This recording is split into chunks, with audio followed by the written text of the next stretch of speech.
Welcome to the Undisputed Podcast. I'm your host, Joy Taylor. On today's show, Baron Davis stops by to talk about LaVar Ball's impact on Lonzo, plus reaction to LeBron James' dominant performance against the Hawks. And is it ridiculous for Jerry Jones to compare Dak Prescott to Peyton Manning? Skip, Shannon, let's get to it. Lonzo Ball had a solid performance last night, finishing with 17 points, 8 rebounds, and 6 assists as the Lakers lost to the Knicks. Lonzo's entire family sat in the front row for the game, and his dad, LaVar, spent much of the night trash-talking Spike Lee. ESPN also reported yesterday that Magic Johnson and GM Rob Pelinka had a meeting with LaVar a few weeks ago, asking him to tone down his public criticism of Luke Walton. We're joined by former NBA All-Star and UCLA alum, Baron Davis. Welcome back. Hello. Good to have you. So, don't start, Shannon. When does he stop? Okay. Start again. What impact do you think LaVar has had on Lonzo this season, Baron? I would say it's the same impact he's been having. That's his dad. And to me, the only thing about Lonzo is he has this crazy spotlight and this magnifying glass. When you watch him play as a rookie, he make rookie mistakes. He do great things, bad things, frustrated, but you see the promise, you see the potential, and he don't say nothing. You know what I mean? He go out and he ball. So I don't really see negative or positive. You know what I mean? It just is what it is. That's their relationship, and that's really how they rock. But the mere fact that Magic Johnson will request a meeting with the father of the second pick in the draft, isn't that concerning to you? Yeah, I mean, one, he the father and he the CEO of, the clothing, the Baller brand. Yeah, the Baller brand. So, Magic and Rob Pelinka have every right, to approach him and to say that. And he got every right to, tone it down, but at the same time, he got every right, as a CEO of his brand to keep doing what he's doing to keep pushing the spotlight on his son and his brand. So you're a UCLA man, obviously, and we keep going back and forth because we did not hear publicly from LaVar last season as Lonzo played for your Bruins. Right. And yet, we're starting to wonder if behind the scenes he might have been exerting a little pressure on Steve Alford or the coaching staff to do his bidding the way he's coached Lonzo all the way up from age 5. Did you hear anything about what was going on at UCLA? Nah, if you got a player like Lonzo, right, if I'm the coach, I'm going to give him the ball because, I'm going to trust that he makes the best decisions. And when you got a point guard like that that's special, like a lot of these young point guards are, you got to play the way they are most comfortable and the way they're going to be most successful, because they're going to make everybody better. So Lonzo at UCLA, when you watch them the year before, they struggled because they didn't get easy shots. As soon as he comes in, they get easy shots. We're about to win the national championship. I believed in LaVar, too. I thought we was going to win it. Just because of, having that piece, it allowed people that freedom. So if you have a kid like that, a point guard like that, you just kind of got to give them the freedom and let them go, let them make mistakes because they're going to learn faster. But Luke Walton's in a very tough position. He's trying to win games, but he's also trying to get Lonzo quality minutes and get him ready for the foreseeable future. But his plus minus is the worst on the team. He's shooting the worst of all qualified shooters. His three-point is terrible. He doesn't get to half the time he doesn't even attempt a free throw. So that's terrible. So how do I play him with his plus minus so bad and him not being good in the fourth quarter? How do I justify that with the other guys and they're trying to win, they want to win, I want to win, but I want to play. I need to play Lonzo. Yeah. Did you see the Lakers play last year? I did. Were you talking about them? No. Absolutely not. Did you go watch him play? Braun came to town. Yeah, exactly. So this year, right, are they more exciting to watch? Yeah, but they're losing just as much. Yeah, but they're more exciting to watch. They have promise. They've beaten teams. You know what I mean? They're winning games they're not supposed to win. It's a much better opportunity and it's a much better promise. Would you rather pay $500 for a bad meal or $20 for a bad meal? The meal's just bad. Still bad, right? Depends on the show. Okay, they look good. I mean, they're getting up and down the court. They get some easy baskets, and they've shown some good things. But at the end of the day, who's the better point? It's like, look, you got to throw this kid to the fire, right? Okay. This kid makes good decisions. Brandon Ingram hit the game-winning shot. Who made the play? Right. this guy is making plays, dude. So you can look at the percentage, you can look at free throws, field goal percentage, 3-point, and Rondo started for the Boston Celtics, okay? And everybody said he couldn't shoot. And he turned out to be a great point guard. They said Tony Parker, when he came in, he couldn't shoot. They said I couldn't shoot. So, the first year is going to be tough. It's always going to be tough on you because you're not strong. You can't get to your spots, and you're questioning the shots you taking. That's just a rookie thing. But your dad wasn't telling people Barry. I had no daddy. Oh, you had no significant person. But if I had a dad like LaVar, you know what I mean? It would have supercharged me to be able to go out and it probably would have put more pressure on me to go out to want to be greater than what I wanted to be. You know what I mean? Right. And so that's, a lot of it is a gift and a curse, but for me, I'm just kind of like sitting back watching it because it's entertaining. You know what I mean? Rob, Magic said, I want the entertainment product to be on the court. On the court, not for in sure. the stands. No, for sure. So what do you think about what the father has done with the second two sons, pulling them out of school, and now they're going to, we guess, Lithuania to play pro basketball? Yeah, I don't really have that's a hard one. You know what I mean? What I think he's doing is he's challenging the system, right? The system is flawed, period, point blank. Like, from the NCAA to high school basketball to AAU basketball, that system is flawed. And so, let's get his due some credit for saying, you know what? Like, I'm not going to let you this system dictate how my kids are going to turn pro. I'm going to do that. You know what I mean? But it seems to me, once he couldn't control the situation, because this was never an option right. until Jello could not. Absolutely, man, absolutely. So how you challenge it? You challenge the system once the system doesn't work for you. Yeah, but the system has known to fail. Yeah. Thousands and thousands of kids. Yes. Right? So if I'm a proud parent and I love my kids, hold on, dude, I got a chance. And now, what better time to do it now? Before, there's been parents suing the NCAA. Right. You know what I mean? There's been all kind of players who were supposed to make it that just fell by the wayside. Just, you know what I mean? Like those misnamed people. No parents. You know what I mean? Right. Now the time is you can leave high school, go overseas. You can leave high school, go to China. It's okay. It's basketball. It's your profession. So he has every right as a parent to be like, hold on, dude, you're going to suspend my kid for what? For how long? Yeah. You're going to ruin his career? Yeah. No, he did that. He didn't think about that before. No, of course. Okay. Look, I mean, and it's also that, that falls on the authority too. You know what I'm saying? Just, just when you go into China, it falls on the authority too. You know what I mean? They went, come on, Baron, stop. Have you been to China? Yes, I've been to Japan. I haven't been to China. All right. When you go to China, right? Yeah. They tell you, do not do anything in China. I'm just saying. Okay. Did they get that message? You know what I mean? So are you holding the coaching staff? No, I'm just saying the whole system. I'm holding the whole system responsible. I know those kids made mistakes, you know what I mean? Okay. And now it's showing that the system is flawed, hold on. right? Baron, hold on, wait a minute. Now, China, Indonesia, America, Germany, Russia, you can't steal other people's stuff. But I don't know the story, dog. You know the story. I don't know the story. They took something that didn't belong to them. Absolutely. He said on national television, everybody was taking it. I was like, well, I'm going to get my turn to take it. Now, you drive a Lamborghini. I know, they did it in China. They did it in China. You got a Lamborghini. Yeah. And you stealing stuff. I don't get it. But, you know what I mean? It's China, man. Like, you got to let them kids know, like, yo, you're not in the United States of America. Ain't nobody let me know. I mean, when you went out... You ain't been to China. When you go to China, there's certain rules and certain countries. Where can you go and steal people's stuff and it's okay? Nowhere. Okay. Nowhere. So I need to tell you that? But where's the chaperone? Why do they have the freedom to go out and steal? They went as a team.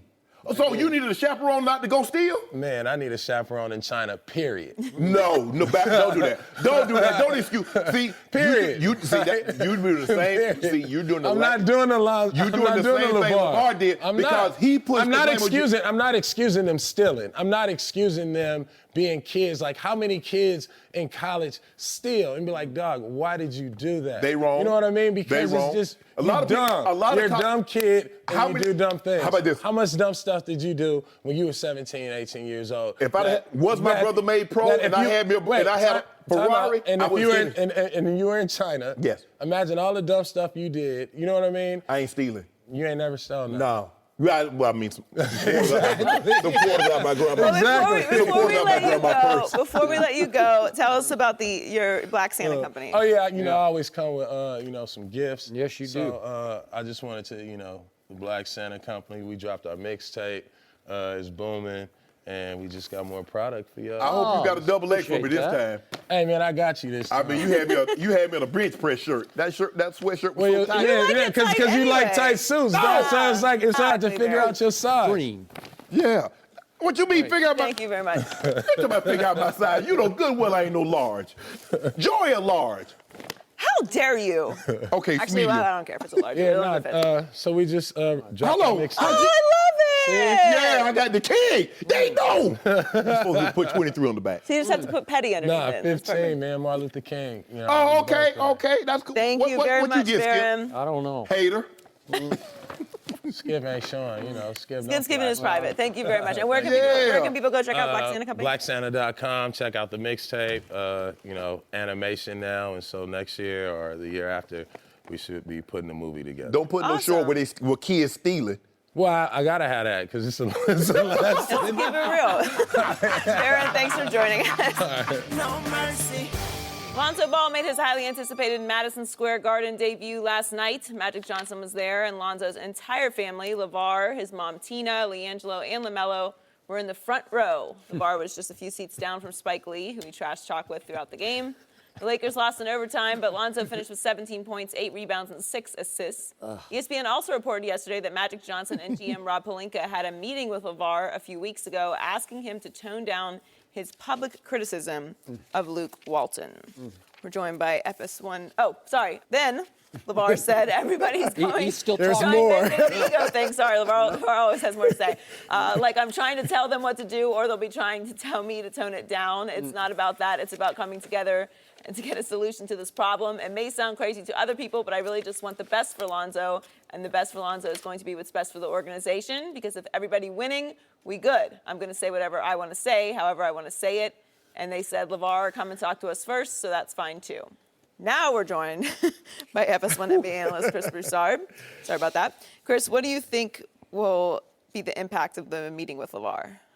Absolutely nothing. We've already seen it, right? Thank you. Didn't they meet in the summer? Didn't they have pancakes? He cooked for Magic They did. and Rob Out in Pelinka Chino and said Hills. it's just They did. marketing. Yeah. And of course, he's been quiet ever since, right? Yeah. So he's already proven that that's not going to be the case. And the LA Times reported that this meeting that ESPN reported about took place on November 29th. Oh, okay. Before they played Golden State. 6 days later is when LaVar went on Sirius XM radio and said Lonzo needs to be playing in the fourth quarters. So he's already just, not abided by their rule. So there are a few reasons LaVar won't do it. One, it's just not in him. Clearly, it's just not his personality. What is he, 50 years old? Yep. 50 something? He's not Setting changing his ways. at this point. Secondly, he has a brand to market. Big baller brand. He's at a Facebook television show, or if that's what I can call it. Yep. What is that show going to look like? What is Big Baller Brand going to look like if all of a sudden he's quiet and tones it down and all that? Well, they didn't say tone it down. They said just don't criticize us. Talk crazy. Well, he's already done that. And here's the third reason he won't tone it down. LaVar really believes he's part of the Lakers brain trust. Look at the quotes. It's about us coming together. I think he feels like he said he spoke it into existence that Lonzo would get drafted by the Lakers. All of his talk may have been what got him to the Lakers. He's not stopping. It's worked so far. It may not be working basketball-wise for the three kids, but marketing and all of that is where he wouldn't be there with Spike Lee like that if he wasn't running his mouth. And what about the LaVar Ball rule? He's been quoted in ESPN since then. He's been quoted in LA Times since then. Last night he was on SportsCenter again after the game at the Garden. Like, none of this matters. The only thing that's going to help it is if Lonzo just balls. And he's, no pun intended, but if he's just playing well, then it really won't be anything to complain about. But if they struggle, LaVar's going to be saying stuff. They did a pop-up store on Fifth Avenue yesterday. I mean, this is... They said 5,000 people came? Big baller. Did they buy anything? That's what I'm wondering. I hope they sold bet they something. did. The problem is that he was on our show and he said that, hey, ask Steve Alford. I wasn't out there coaching. I wouldn't, hey, you do that. He said that he's going to turn his boy over. He said, I'm going to turn my boy over to Magic. That's the greatest point guard ever. I've taken him far as I can. So I thought, and then you have a meeting, and then he said it, Skip, I'm going to say whatever I want, whenever I want. So the meeting accomplished Planting a nothing. seed. He said it's going, sometimes you got to plant a seed. Okay, I'm going to say, they say, well, run it by us first. I got no problem with that, but I'm still going to say what I want to say. I'm going to tell y'all what I'm going to say, so y'all won't be blindsided by it. You think you'll do that? I don't think you'll do that. No. Because he said sometimes I got to plant a seed and put it out there so you know, let's take a look at this. Hey, this thing is going to happen. It's going to keep going, but eventually, that smiling Magic, you're going to put his foot down. It's going to be a matter of time. We'll see. Well, that could mean somebody has to go, like out. Like somebody's going to have to get traded, and it's a package deal of Lonzo and LaVar. And at some point, Magic might just say, I just can't manage this anymore. Sometimes you got to let the hair go with the hide. If he plays well, I don't think Magic will I'm trade with you. him. And Magic is still enamored of this kid. He believes he is special. And by the way, this just tore me up last night because Lonzo, in his first ever night at the Mecca, you know it well, Madison Square Garden, he played pretty well. Yeah. He did some very good things in flashes and spurts and glimpses. You saw what was special here and there, right? Yeah.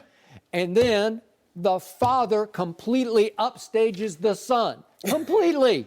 High-fiving, hugging, spikes. I'm going to say this again. I congratulate ESPN because they attempted not to feature LaVar during the telecast. And after a while, you can't help it. He got a big red shirt on, Skip. He did have a big red shirt. What, 6'6" with a big red shirt on? He's just jumping all over the place. What you Turning around, looking in the crowd.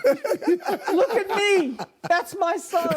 Did you see what my son just made a 3? He out there like the big old Kool-Aid man. Well, Hey, Kool-Aid with the big red shirt. He like, hey. Look That's at my me. boy. And then I was cringing over this because I love Spike Lee. I wish Spike had kind of ignored him because by association, it looked like they were on equal celebrity footing because they're trash talking and clowning with each other, right?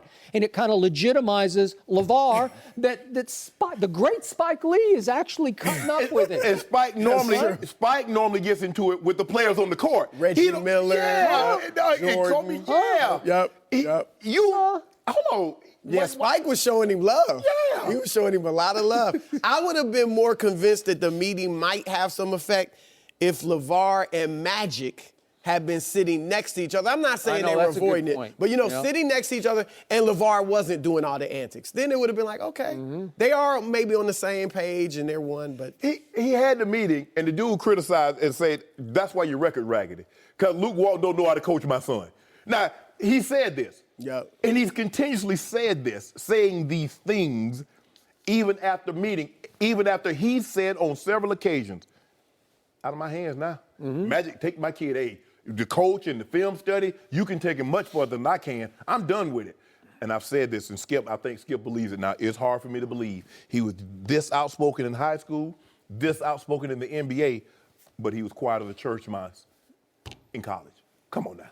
He was and publicly everything quiet. went so well in college, Because right? Steve Alford wanted the other two boys. Yeah, and he just let Steve just let Lonzo do his thing. Right. So And he did not sit him during the fourth quarter. 'Cause once that happened twice, you have effectively declared war on LaVar. That's what LaVar thinks. And that's the thing. Even though, like I said, in his mind, he really feels like it's us. I'm a part of the decision-making process. With high school, he's not the coach officially. Yep. but he's the coach. But he appointed the coach. Yeah, and he said, exactly. So he feels like the same way with the Lakers. So what did intrigue me, and I'm a Lonzo believer, I did see more energy out of the kid last night. I saw more engaged. I saw more aggressive. I saw more assertive because father was sitting in the front row, and there was an interesting quote from Lonzo after the game about LaVar. He said, he's always going to be turned up. Use your phrase. Yep. I like his energy, said Lonzo. Some don't. Well, he loves his energy. He feeds off his father's energy because his father is the flip side of the son, who seems to be, from what I can gather, a little more of the mother's son. He's more laid back, lower energy. He's unselfish to a fault. He doesn't want to force the issue, either publicly or privately or to the media. He doesn't say, as LeBron said, he doesn't say a word. Nope. The father says all the words, but the son is almost dependent upon the energy source that is the father, right? That's his Bundini Brown. It is. Like, for No, Ali. it is. No, I agree. Hype man. And it could come to the point where he's so dependent. He was coached for so many years, from 5 years old up, by the father, that maybe, you brought this up earlier, at some point you're almost going to have to get the father more involved on the bench. You know, like to be the bench coach. Remember how Danny Manning? Bring him on the bench? Danny Manning Sr. was at last. Somehow Danny Manning went to Kansas. Somehow all these great high school players, their dad or their high school coach ends up on the team that they enroll at college. There's no way that will work. I know, I got it, but I'm just saying there's some dependency there from number one son to father. I think that's a great point. However, LaVar's at all the home games. He is. Is that he's different? Out of, I mean, you it's a can't little. say he's not. Yeah, it's not courtside. right course. It's like there's the aisle, and then he's in the first or second row. But I thought he wasn't going to be going to every game. He'd be like, I got other things. He wasn't going to be following them, right? Yeah. He's going to be with the boys. He's going to be training in the boys. Lithuania. Yeah. Right? But he took the boys out of school so they all So can follow him. everybody's traveling. So now everybody traveling. Well, I mean, we'll see what happens when they do go to Lithuania. Is he going to send them to Lithuania They ain't by going. themselves? They ain't going. You not going. might be right. That He sounded said good. he's going over there for a little while with them. And I was reading, like, sometimes this team, they don't pay their players. Now, he said it's not about the money. Just Well, about even when they playing do get paid, they make like, what, $500 a month? ball. $500 a month. Hey, normally, anytime somebody tell you it's not about the money, what it's about? The money. Well, there's already reports that Ball Mania is taking over Lithuania already. They will know. I mean, they follow Lithuania's know. basketball crazy. They know about all these American players, Not the B including team. the young He's ones. an international superstar. Yeah. Not the B team. They had a pop-up shop in China. They had a pop-up shop You in New mean York. LaVar? It's Yes, working LaVar. for a big, well, I guess they're selling stuff. They're certainly getting a lot of publicity. But is it helping the boys basketball-wise? Because at the end of the day, like LeBron say, winning, not location, determines what I people don't buy know your how product. much that matters to the kids anymore. Really? Their dream has to be to get to the No, NBA. I'm At not least talking Melo. about their kids. I'm saying kids Kids in in general. That's how we that- think. I don't think. No, I I think don't you're know right. that that's how kids think anymore. That's a good point. I would I don't say know how LeBron. much it matters. I like them 15s, LeBron. Tell Chris. You what don't LeBron- have any pairs of LeBron. I do. I got you the all court. Jordans. I got a couple of Are LeBron. the South Beaches? I ain't telling you. No mercy. LeBron James and the Cavs keep on rolling. They beat the Hawks last night, and they've won 15 of their last 16. LeBron had 25 points and tied a career high with 17 assists, including a great behind-the-back pass to Kyle Korver for a three-pointer. Let's take a listen to LeBron after the game. I can see plays happen before they actually happen. It's been a gift of mine for a long time, and like I said, my teammates do a great job of, making kind of that gift that I have, come to fruition at the end of it. So, I've been blessed with the ability to see things before they happen out on the basketball floor. Shannon, how impressive was LeBron last night? That was humble. Yeah, I wanted to be humble. Tell it. I believe in conspicuous consumption. If you have something, flaunt it. I ain't trying to suppress what I have. He does have the yes, gift. flaunt He's got it. the He gift. got it. Yeah. At some point, Skip Bayless, and I'm done. Today, I'm done with it. I'm going to stop saying this is LeBron being LeBron. He great. He ain't maintaining. He's still going up. How? In year 15. Can he do this, Skip? Do you know last night tied the third highest field goal percentage of his career? Third highest, Joy. Is that good? I mean, he shot 85% from the floor. He played 35 minutes. He got up 13 shots. Kawhi Leonard played 16 minutes last night, got up 12. Oh, when did Kawhi turn into Russell Westbrook? But this was like LeBron. Skip. You see 17. We're going to discuss I don't want to talk about. I don't want to talk about Kawhi he's right coming now. For He ain't LeBron. coming for nothing. Yes, he is. Don't nobody want to see it. He called me the other night. He said, Shay, I hear what they say. He said, I hear. He said, I'll be listening. They be sending me clips of what Skip said, what everybody be saying, who the closer now. Wait, he watches Undisputed. Don't worry about what he said. Me and Braun have private conversations. LaVar, I'm doing LaVar Ball. I know he told me this in confidentiality, but I got to put it out there. Yeah. But anyway, who going to close for LeBron? He going to miss Kyrie. He told me. He said, Shay, I look at Kyrie like a Monday. He look better going than coming. So we gone. Be gone, Kyrie. Now let me show you what I'm capable of since I had to suppress who I naturally am. I'm going to do what I do, 42% from the flow. 50, Skip, there have been 7 guys. Yep. Oscar did it 5 times. 28, 8, and 9. Russ and Harden did it last year. One shot 41%, the other shot 42%. LeBron James is shooting 58%. 58 as a 3. Not Shaq, not DeAndre Jordan, not one of these guys that's shooting the ball from 8 and in. That's what he's doing on a nightly basis. Now remember last year he had 17 assists, and then he come back, that was year 14. Normally, people don't be setting career highs as they get late in their career, but obviously LeBron, he's like, you know what? And Ty Lue said, hey, obviously he's fourth quarter PER, we already know, assisted three-pointer, we already know all that, Skip. But at some point in time, even you got to be in awe of what you witness. And I passed to Kyle Korver, he said, wait. He said, I got more of that. That wasn't even my best. I done like 7 of those in practice. Wait till you see this one between my leg from half court. He said that he told you that? Yeah. Me and him be talking. Because I already told you. What made him upset, Skip, is that you and a lot of other people, James Harden, 2 games of 25-17. Hold this yak for me. You saw that? Did you see what James Harden shot when he got those 25 points? LeBron James, you saw what he shot? Yep. 13 shots. 11 or 13. He make me sick. And he need to stop flirting with them triple-doubles. Stop teasing me, LeBron, and go on and get Do it. 25, 17, and 7. He make me sick. 7? He only had 7? 7 rebounds. What is that about? Wasn't no rebound. Gotta turn it up, LeBron. How you gonna get rebounds? How you gonna get rebounds? You taking the ball out the net? You saw there was 20 or 38 from 3. Ain't nobody miss. But no rebounds to get. Tell me when it's my turn. Yeah, your turn. Thank you. Before I address the bigger picture of how LeBron played last night and how he's played so far through whatever they played, 27 games. We 19 I and have 8.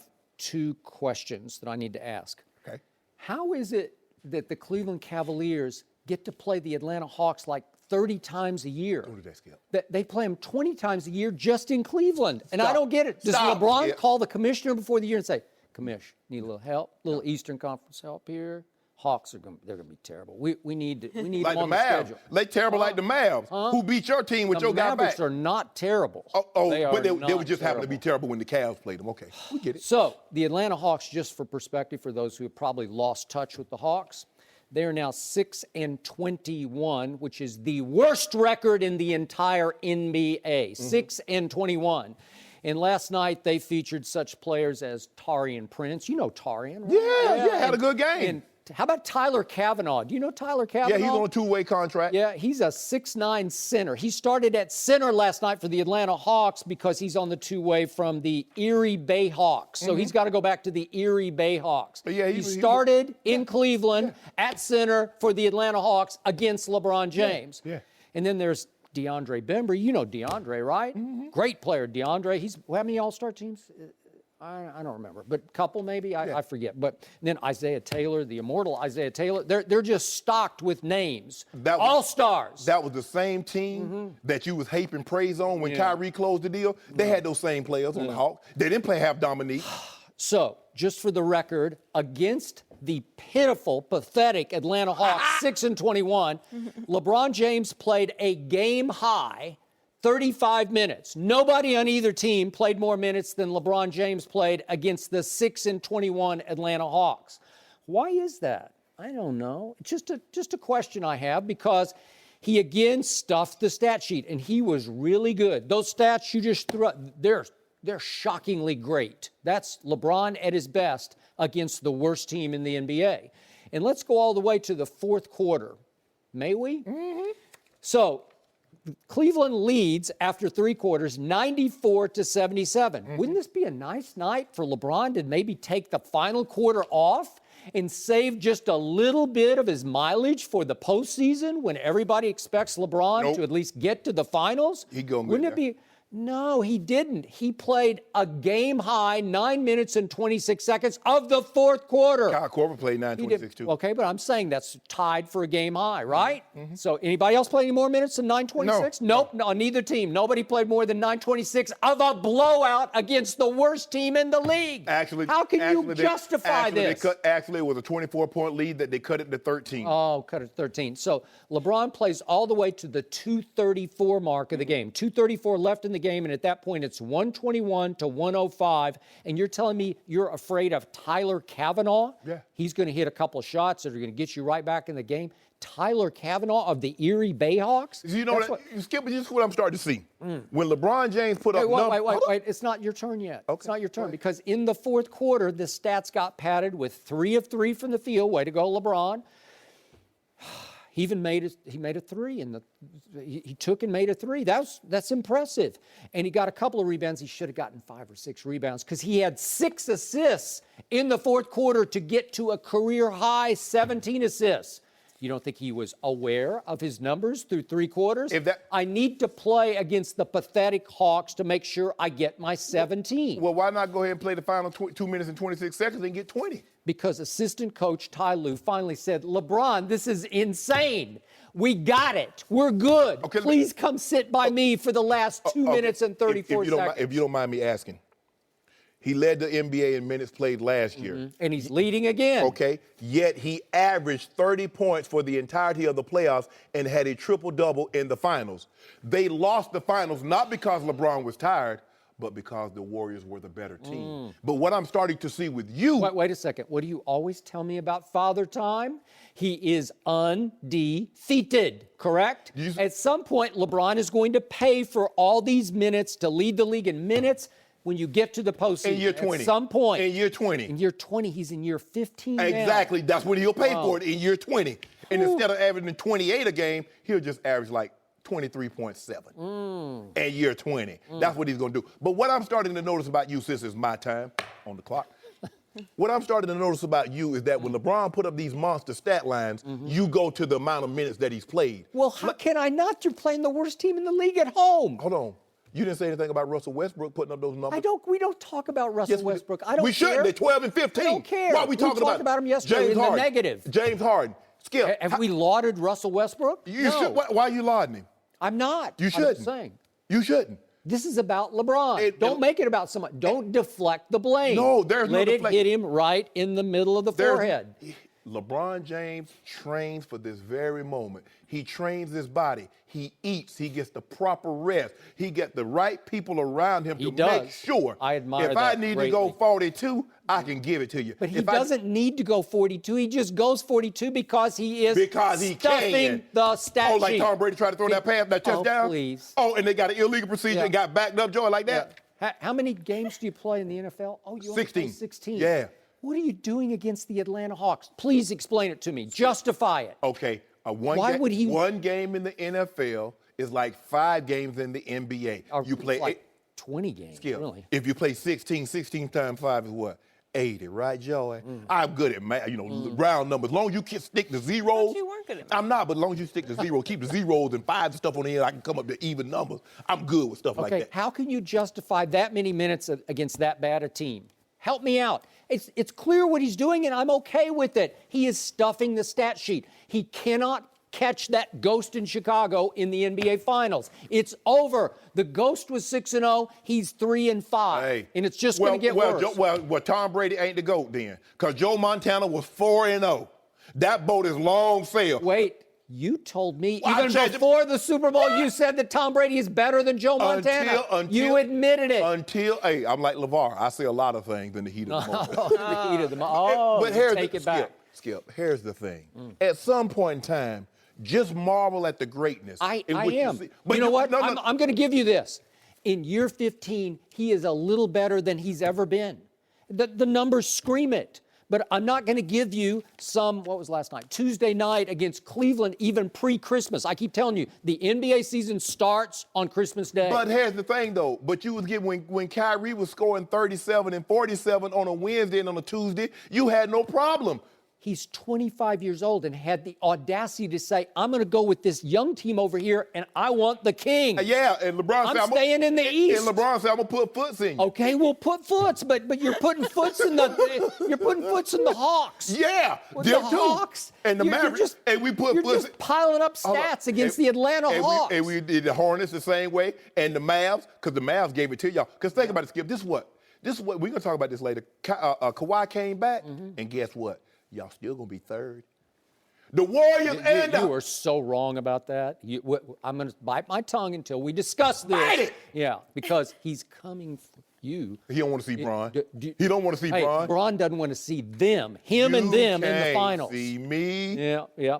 So I'm going to give you this. LeBron is averaging career high 58% from the field. That's sensational. It's awe-inspiring. I give it up to you. He's 42% from the three-point line. It's unheard of. It's career high. Go finish above 40. It won't last. Want to bet? Yeah. Want to bet? No, you don't want to bet. I want to bet. Because you already bet me like 12 cases of Diet Mountain Dew that he's going to finish above 80 from the free throw line. And he's at 76 right now. Okay. And it's starting to teeter. No. Starting to trend down. The next two games, he'll be like 10 or 11. It'll bump it right on back up to like 79.3. He's also averaging a career high 4 turnovers a game. But I'm going to just let that one go for now because we're talking good LeBron. Great LeBron. But Skip, he's attempting things that He is. Who else would attempt that pass behind the back for Kyle Korver 3? He's clowning the Hawks. We clown He's everybody. Clowning them. We clown everybody. It's The like, Wiz. seriously, the Hawks were do you remember the Washington Generals? Yes, I had to remember. play every night against the Globetrotters? Yes. Yeah, they're just the paid extras. Like they're just supposed to put on, But you said make it that look good. you said that about the Hornets. about the Hornets? That beat OKC. Because everybody, LeBron give people the business, and then you do. Okay, well, if he plays somebody legit and he gives them the business, I'll come in here and say, that was legit. They played Houston. They lost the game, but did he not give them the business? No, he lost the game. Oh, so What is your restaurant? What's in the restaurant? Okay, so I just want to Lost the game. You're right. If he had won the game, I'm good. I just want to You're make sure. serving moral victories now? No. So I just want to make sure I'm hearing you correctly. So LeBron James can have a game where he scores 10 points, shoots 4 of 26 from the field. As long as they win, everything's all good. I just want to get you on record saying that. Give me Golden State. Give me San Antonio. Give me somebody legit from the West. Or give me Boston. Give me Boston. We just did Boston. You did it in the opening game. They lost don't count. Gordon Hayward. Opening games don't count. First game of the season don't count. They Joe? lost Gordon Hayward. A pall was cast over the whole game. Don't worry about it. I mean, they were. When we put them foots up in it. Put foots up in it. You were losing when Gordon Hayward went down. Yeah, Kyrie. No mercy. Dak Prescott finished with 3 touchdown passes and threw for over 300 yards for the first time this year as the Cowboys blew out the Giants on Sunday. Dallas is now 7-6 heading into their Sunday night matchup in Oakland. Yesterday, Jerry Jones complimented Dak on his work ethic and even compared him to an all-time great. Jerry said, quote, he's a tremendous worker, and you used to hear those kinds of things about Peyton Manning, just how much he invested in everything he does every practice. Did you see that throw to Jason Witten in the end zone? Bullet. We're joined by Rob Ryan. Welcome, Rob. Spent 2 years as the Cowboys defensive coordinator. Shannon, let me start with you. Do you have a problem with Yes. It's not good enough now, Rob, to give somebody a compliment. You know, he studies really hard. He prepares. We got to go to all-time great. It's not good enough to say, you know what, she looks good, but she looks better than this person. Oh, Skip. What about, hold on. You had a Hall of Famer in Troy Aikman. You had a Tony Romo. So if I'm Tony Romo, if I'm Troy Aikman, I'm feeling some type of way. You bypassed us and talk about somebody you have no knowledge about. I've heard about the Loch Ness Monster. I heard about Bigfoot. I haven't seen him. Have he seen Peyton Manning prepare? Peyton Manning came into the NFL with that. Peyton Manning was this Christmas toy, no assembly required. You take it out the box, Joy, and you start playing with it. That's what Peyton Manning was.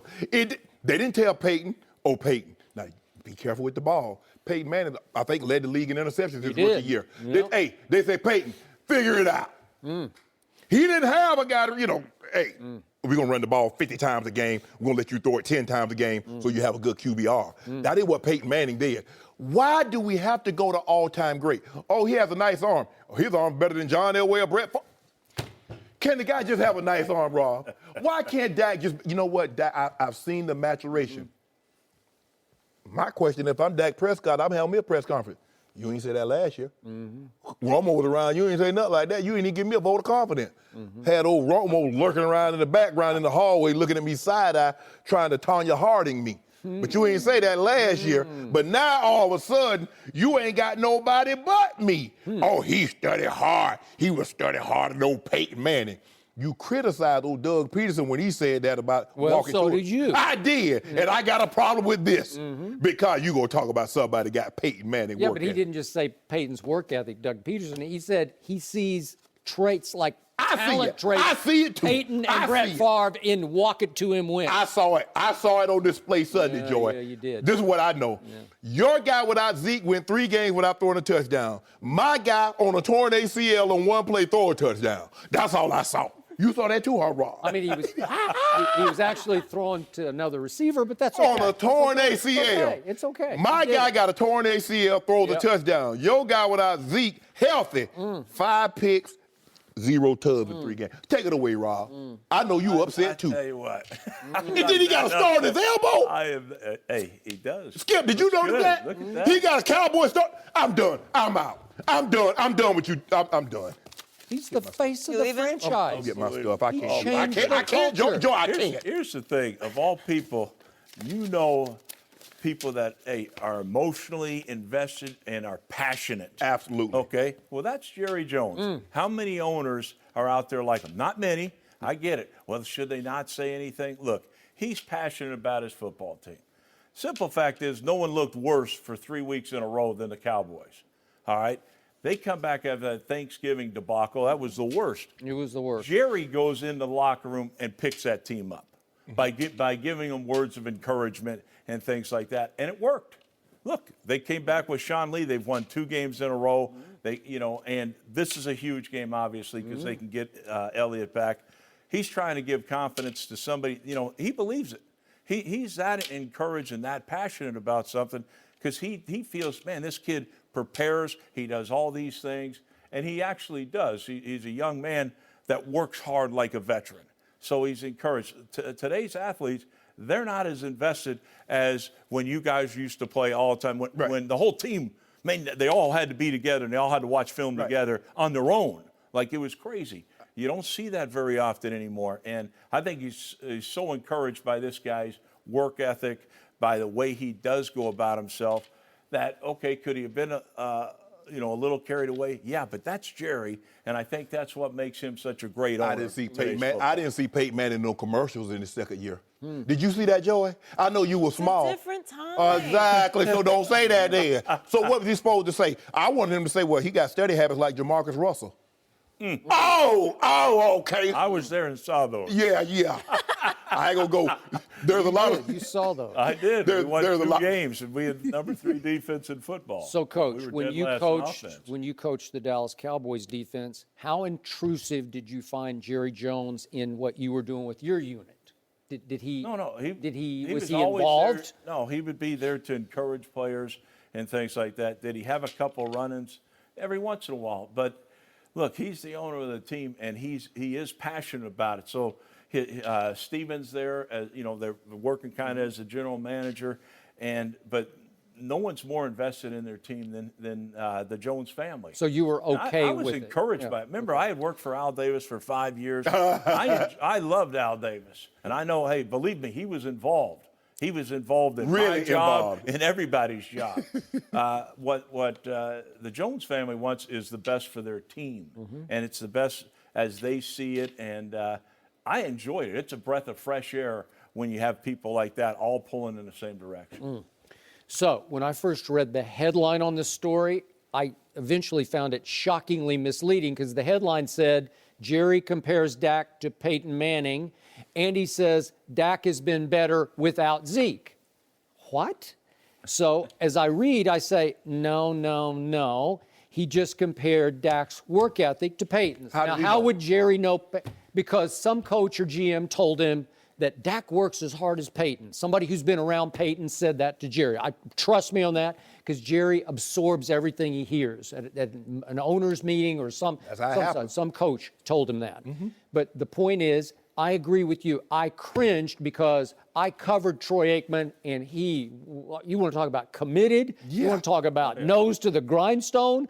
You want to talk about taking it almost too seriously? Practice? Yeah. Nobody screwed up in practice, or they heard about it from Troy. Yeah. So is Dak better than Troy in work ethic? No, he's just not. Tony Romo, I get that. Yeah, absolutely. So, because Tony, he likes to play his golf, and he likes to. I'm not sure Tony was ever as committed, and you were around Tony. Tony prepared hard. Like he was in there cooking all out the time, and beer. But he prepared. Well, maybe he is now, but I know when he was playing quarterback, he was in that office all the time, working by himself, and I'd see him in there all the time. Okay, so this is Jerry's new toy. It's Dak, and he's getting enthusiastic again because they've started to turn it around.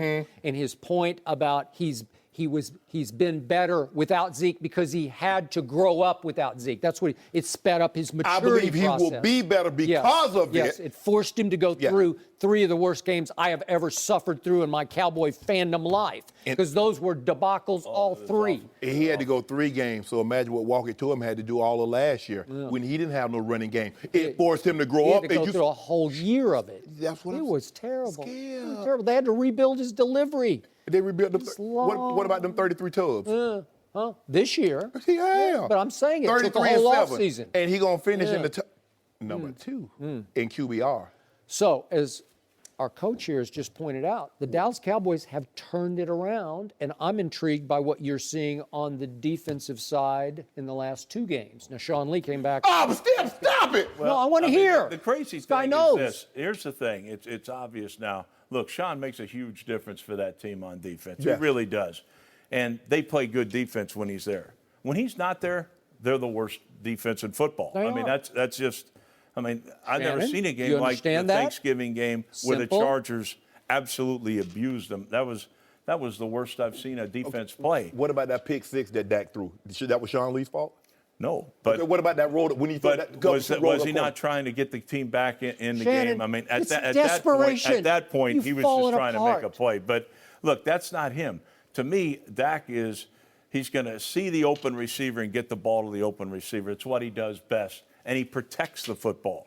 When you get in an end-of-game situation and you're getting blown out by 40 points and you can't stop anybody, now he's trying to do too much. Which is what happened at Denver. And last year, when they ran the ball, they had the league's leading rusher, and they didn't. And that makes a huge difference, especially with a quarterback that's built the way Dak is, who's going to protect the team. What happened to Tom Brady on Monday night? They had 25 yards rushing, and he threw 2 interceptions. Yeah.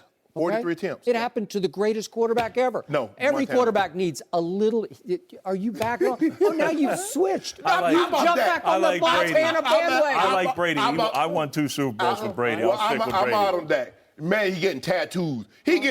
So what happens when he get traded or he get released from the Cowboys? What are you going to do with that? I will agree with one point you made. I'm starting to get a little nervous because every other commercial now features Dak Prescott. And it took a little time to make all those commercials because you know how long it takes to make a commercial. Can we do that again? That was great, but can we do it one more time? How about take 60? Yeah. You know, right? Well, if you're good, you don't have to do that many takes. No, they make it. Skip, where did our commercial go air? I don't know. I don't know. We did a Cowboy commercial. I think that thing got canned real early. He got Joy. He got a Cowboy tattoo? He's the face of the franchise. Maybe he just likes the design. Lots of people have that tattoo. People get star tattoos. No, they don't. No. They don't play for the Cowboys. No. So what happens if he plays for another team? What are you going to do? He going to get another? I was going to say, I hope he doesn't get traded. Just change the color. What are you going to get? What are you going to get? A giant tattoo? Yeah. What's going on? When are you getting a tattoo? Oh no. No? You can't see it if I did get it, so I'd be wasting my money. Skip, why Jerry didn't say Tony Romo? Because you saw how he come after training. He had all off season, and then he come in overweight. How you do that? Well, Rob said he's committed during the season. He is. The cookout. Tony Romo is. Oh, my goodness. Rob, You saw that picture. You saw that picture with that jersey. I actually didn't see it, but you heard about it. Hey, I don't know what it is. I know he's committed. No mercy. Aaron Rodgers is back. NFL Network is reporting Rodgers will start for the 7-6 Packers at Carolina on Sunday. Rodgers posted this old image of himself in a hospital bed saying he's been medically cleared to return. He broke his right collarbone back in October, but has reportedly been impressive at practice the last couple weeks. Shannon, should the Packers start Rodgers? Yes, if he's medically cleared and the player feel confident that he can go out there and get the job done, he should play. He's a football player, Skip, and that's what he does. He was hired to play the game of football, to be the quarterback of the Green Bay Packers. Now, medically, hey, you're good to go. Is healed. We looked at the scans. We looked at the x-rays, the MRIs, whatever test they've given him, you're good. Okay, Aaron, how do you feel? Because remember, we saw a situation very similar to this a couple of years ago with Tony Romo. Tony Romo felt good the first game, nothing happened. But the moment he got hit and got planted on that shoulder, guess what? He was out again, cracked. I think Romo elected not to have surgery.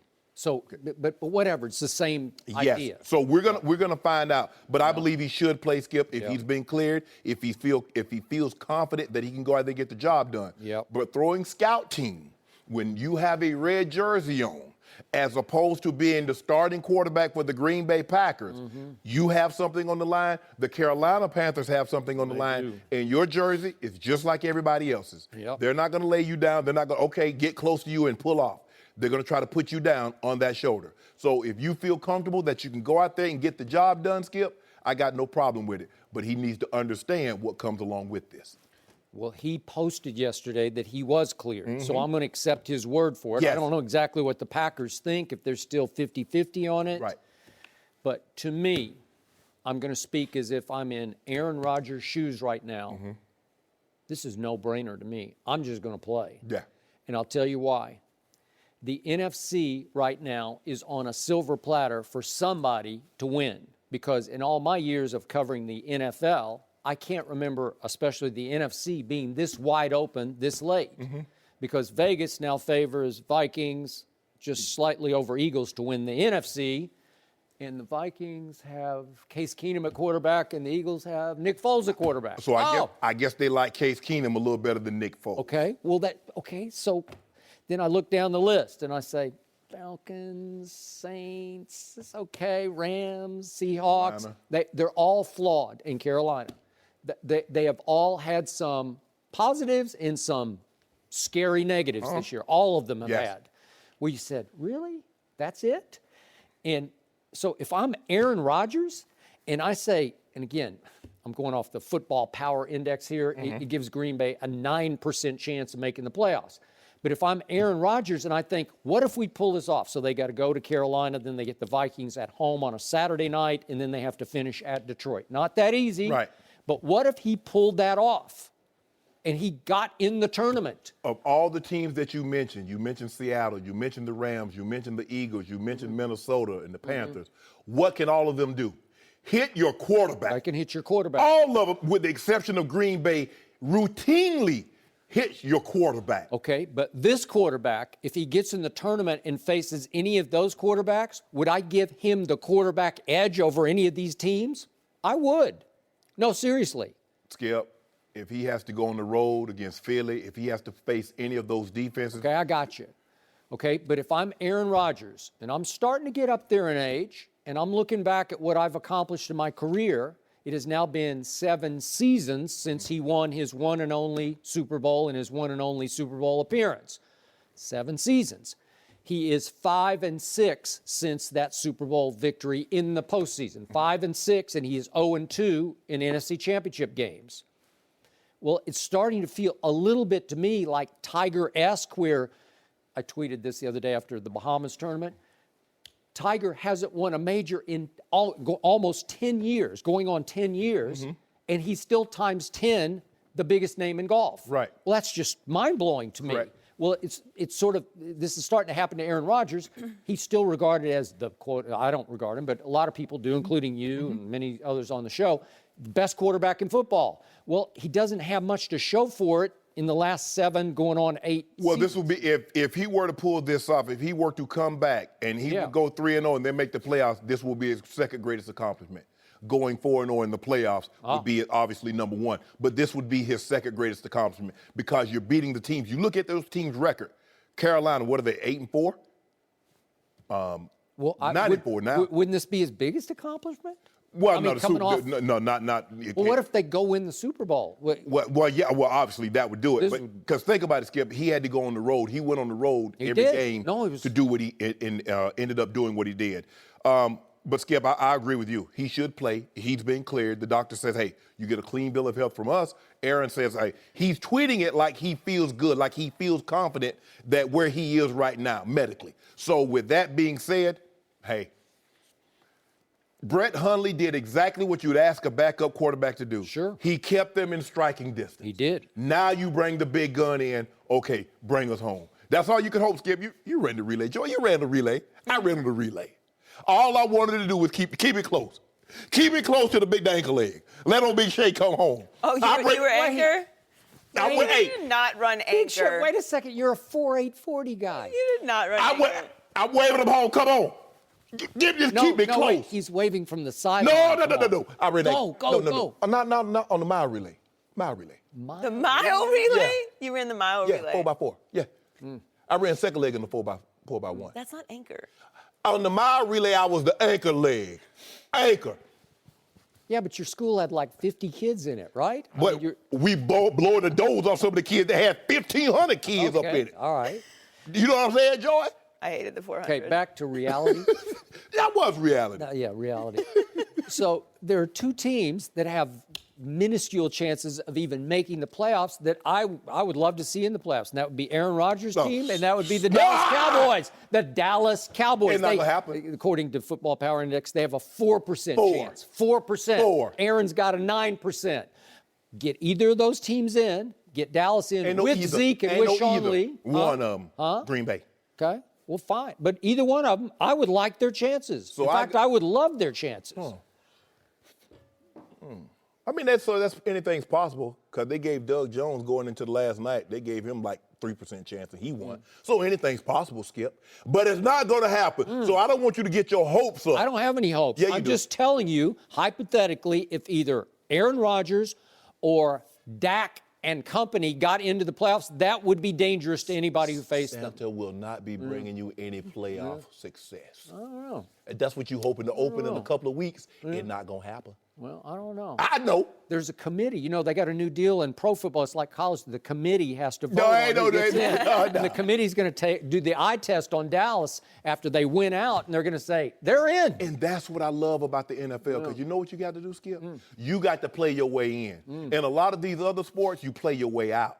You look at hockey, they take almost everybody to the playoff. Basketball, you got to just be like 20 and 62 for you not to make the playoff. But in the NFL, you play your way in.